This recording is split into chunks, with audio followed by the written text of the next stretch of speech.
Hey everyone, welcome back to the channel, and today we're taking a look at Nendoroid, Bumblebee, and Optimus Prime from the Transformers film Bumblebee. We are doing two reviews in one because these guys go together, and they also don't come with much. We'll get there. And let's start with Bumblebee because it is his movie.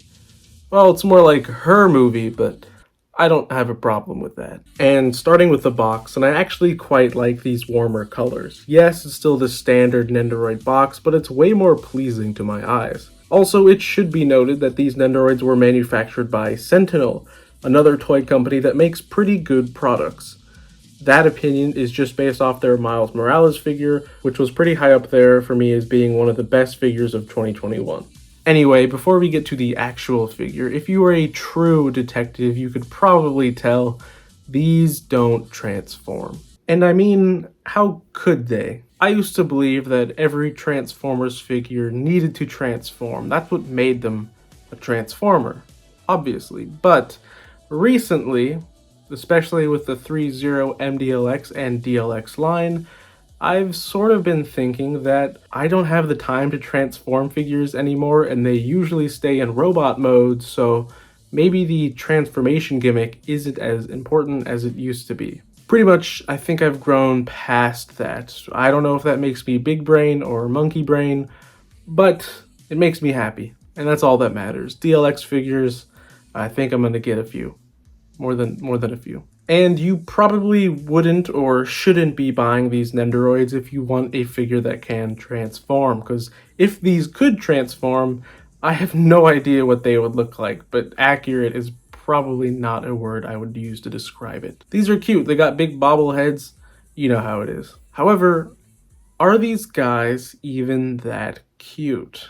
Well, getting to the figure, and is this even a Nendoroid? I mean, sure, it is small and has chibi proportions, but does this look like a Nendoroid to you? For starters, the sculpt is really good, fantastic even, with mechanical detail covering the entire figure.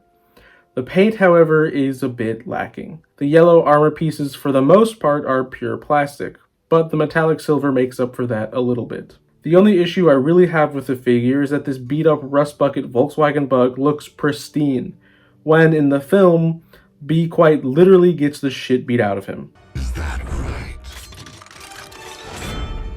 Then let's make it official.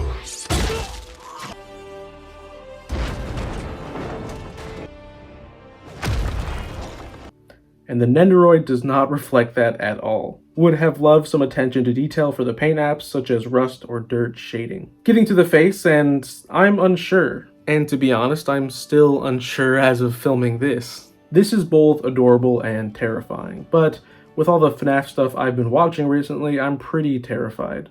Freddy, you're supposed to be on lockdown. Vanessa. Moving on, while this figure can't transform, B here can parts form his head into a battle-ready appearance. And I think this looks adorable.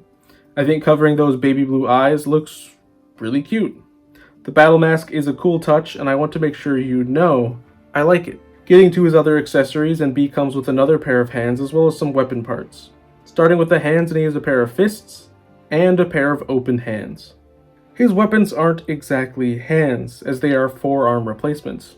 He comes with a blaster for his right arm and a sword for his left. His forearms detach and reattach really easily, so no issues here. And these weapons are cute, but some blast effects would have been cool. And that's it. That's everything it comes with. We'll get to it at the end. Because now we're taking a look at Optimus Prime.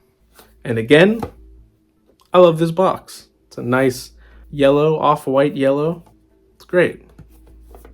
It's really basic. Got the little logo in there. I like it. And getting the figure out of the box, and I absolutely love how this looks. For starters, I really like how the truck is still visible in this form.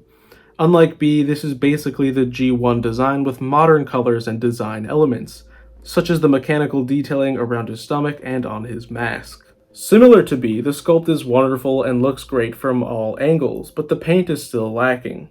Pretty much the same complaints as before, although Prime was pretty clean in that one scene, so I'm not missing any rust or battle damage here. Getting to his head, and this is perfect. For starters, these giant Optimus Prime ears are adorable, and I think making Prime's head bigger is not as strange as making Bee's head bigger. The design itself is just better, I think. Probably because it's simpler. Prime's head is still alien, but it's blocky enough that it comes off as cartoony and endearing. Getting to his face, and again, the simpler design makes this look great, although he looks a little sad. His eyes are cuter than Bee's, but still, what's got Prime so down? Getting to his accessories, and nothing. Close to nothing, at least. Starting with his hands, and he does come with an array of hands. He has fists, splayed out action hands, a left pointing finger, and a right trigger finger hand. And I was being a bit harsh before, these hands are appreciated. His iconic ion blaster is another accessory he comes with, and it's the only accessory he comes with. And I actually couldn't tell at first that it was supposed to be Prime's iconic gun. It just doesn't really look like it to me. And that's it for Prime. So, of course, both of these Nendoroids come with Nendoroid bases and support arms, and no extra neck pegs, actually. At least not in the ones that I ordered. Couldn't find them, so if you break the necks on these, good luck.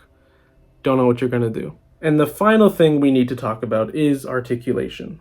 Because after all that's said and done, the articulation is decent. Their designs do make them a bit blocky, which limits some articulation, but it's not the end of the world. In fact, it's way better than I thought it was going to be. Bumblebee's legs especially can get him into pretty natural sitting poses, and I love how this looks. It would look great for some outdoor photography. Prime as well has some interesting torso articulation, and you know what? He can get some pretty cool poses too. So, in conclusion, these figures really are for fans only. I don't recommend these to you if you are just a casual fan of Transformers. Maybe if Optimus Prime is your favorite character of all time, then you should get this. That's kind of the review, that's kind of the thing that I'm telling you. But are they great Nendoroids? No. But I love them. And in fact, I keep going back to this same photo, and I keep looking at it, and I keep thinking to myself, these guys look awesome. And they do. They look different. They are Nendoroids in name alone, but they will definitely stand out on the shelf, and that's just something that I appreciate. So, I love them. Of course, I'm biased, so take that as it is. And interestingly enough, the new G1 Transformer Nendoroids excel in all the complaints I had with these guys. So, I'm glad that Sentinel is taking notes, and I'm more glad they are continuing their Transformers Nendoroid line. My subjective opinion is that Prime looks a little bit better than Bee, but Bee comes with better, more character-defining accessories. One last thing, Transformers Bumblebee the movie is a great movie. It's a great Transformers movie especially, and if you haven't seen it, please go watch it. It's a lot of fun, and I think really right now you'd be surprised with how much fun you'll have with it. And that's my review. So if you like this review, be sure to give it a like, comment, and maybe even subscribe. It really helps the channel out. By the way, there is an open giveaway going on right now, and it'll close on February 28th, 2022, so go check that out. Stay tuned for more content, and with that, I'll see you in the next one. Peace.